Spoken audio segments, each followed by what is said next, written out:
नमस्कार, मैं युधिष्ठिर उपाध्याय। भारत से पंगा लेकर कैसे फंस गए नेपाल के प्रधानमंत्री केपी ओली, हिंदू राष्ट्र की मांग ने कैसे छीन ली केपी ओली की कुर्सी, क्या है वो भारत विरोधी गलतियां जिनकी वजह से केपी ओली को देना पड़ गया इस्तीफा, आखिर चीन के चक्रव्यूह में कैसे फंस गए थे केपी ओली, कौन है वो मास्टरमाइंड जिसने नेपाल में आंदोलन को किया मजबूत और जिससे अब प्रधानमंत्री बनाने की मांग तेज हो गई है। दरअसल नेपाल में इस वक्त जो हालात हैं वो कहीं ना कहीं केपी ओली के उन फैसलों का ही नतीजा है जिसने भारत जैसे पड़ोसी देश के साथ रिश्तों को खराब कर दिया था और चीन जैसे चालबाज देश की शय पर भारत विरोधी बातें और फैसले ले रहे थे। नेपाल के बिगड़ते हालातों को देखते हुए प्रधानमंत्री पद से इस्तीफा देने वाले केपी ओली ने पिछले कुछ सालों में ऐसे कई फैसले लिए जिनकी वजह से उनके खिलाफ विद्रोह की आग लगातार बढ़ती जा रही थी।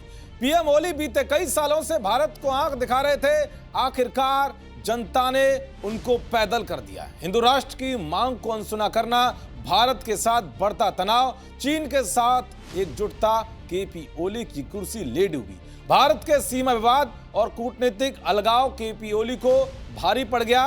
उन्होंने अक्सर सार्वजनिक मंचों से भारत के खिलाफ तीखी बयानबाजी की और चीन के साथ नजदीकी बढ़ाई।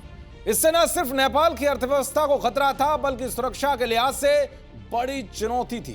साल 2020 में ओली सरकार ने एक नया पॉलिटिकल मैप जारी किया जिसमें काला पानी, लिपुलेख जैसे क्षेत्रों को नेपाल का हिस्सा बताया गया था। यह कदम भारत के साथ सीमा विवाद को भड़काने वाला था क्योंकि ये इलाके भारत का हिस्सा हैं, लेकिन ओली के आलोचकों का कहना था कि चीन को खुश करने के लिए उन्होंने ये मैप जारी किया था। नेपाली के विपक्षी दलों ने भी ओली के इस फैसले को आर्थिक आत्महत्या करार दिया था। भारत नेपाल व्यापारिक साझेदार हैं, लेकिन इस तनाव ने नेपाल में ईंधन, दवाओं और जरूरी सामानों की कमी पैदा की है जिससे जनता में असंतोष बढ़ा है। तो वहीं अब ओली के इस्तीफे के बाद भारत के लिए एक नई शुरुआत का मौका है। नेपाल में नई सरकार का गठन होगा जो भारत के साथ संबंधों को सुधारने के लिए अधिक इच्छुक होगी। भारत को भी इस मौके का फायदा उठाना चाहिए। उधर चीन के बेल्ट एंड रोड इनिशिएटिव यानी कि बीआरआई का समर्थन करना केपी ओली को महंगा पड़ गया था। चीन के साथ दोस्ती नेपाल की संप्रभुता और विदेश नीति को खतरे में डालने जैसा था। साल 2018 में नेपाल ने बीआरआई में शामिल होने का फैसला किया और ओली ने कई चीनी प्रोजेक्ट को मंजूरी दी। इनमें से ज्यादातर प्रोजेक्ट चीन से मिलने वाले कर्ज पर आधारित हैं जिससे नेपाल पर आर्थिक बोझ बढ़ गया था।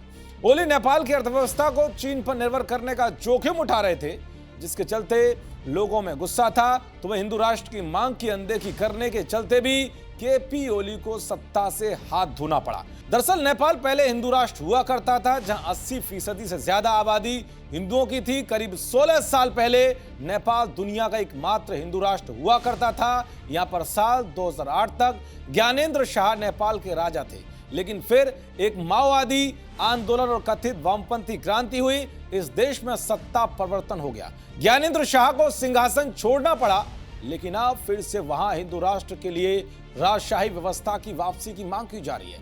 ओली ने इस मांग को अनसुना करते हुए ओली सरकार ने संविधान में कोई बदलाव नहीं किया बल्कि धर्मनिरपेक्षता को मजबूत करने वाले कदम उठाए जिसको लेकर यहां लगातार प्रदर्शन हो रहे हैं। तो वहीं नेपाल में तख्ता पलट और आंदोलन को मजबूत करने के पीछे एक रैपर का नाम भी सामने आ रहा है जिसे अब जनजी पीएम बनाने की मांग कर रहे हैं। वो नाम है बालेन शाह का। बालेंद्र शाह काठमांडू के मेयर हैं।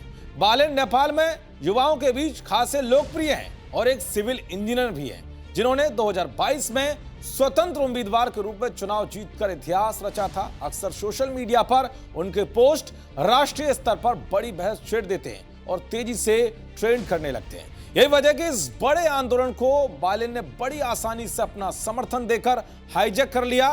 कुल मिलाकर केपी ओली को भारत विरोधी और चीन समर्थक फैसले लेना बहुत भारी पड़ गया जिसके चलते उन्हें अब इस्तीफा देना पड़ गया है। अब वो अपनी जान बचाकर इधर उधर घूम रहे हैं। देखते रहिए जी न्यूज़। नमस्कार।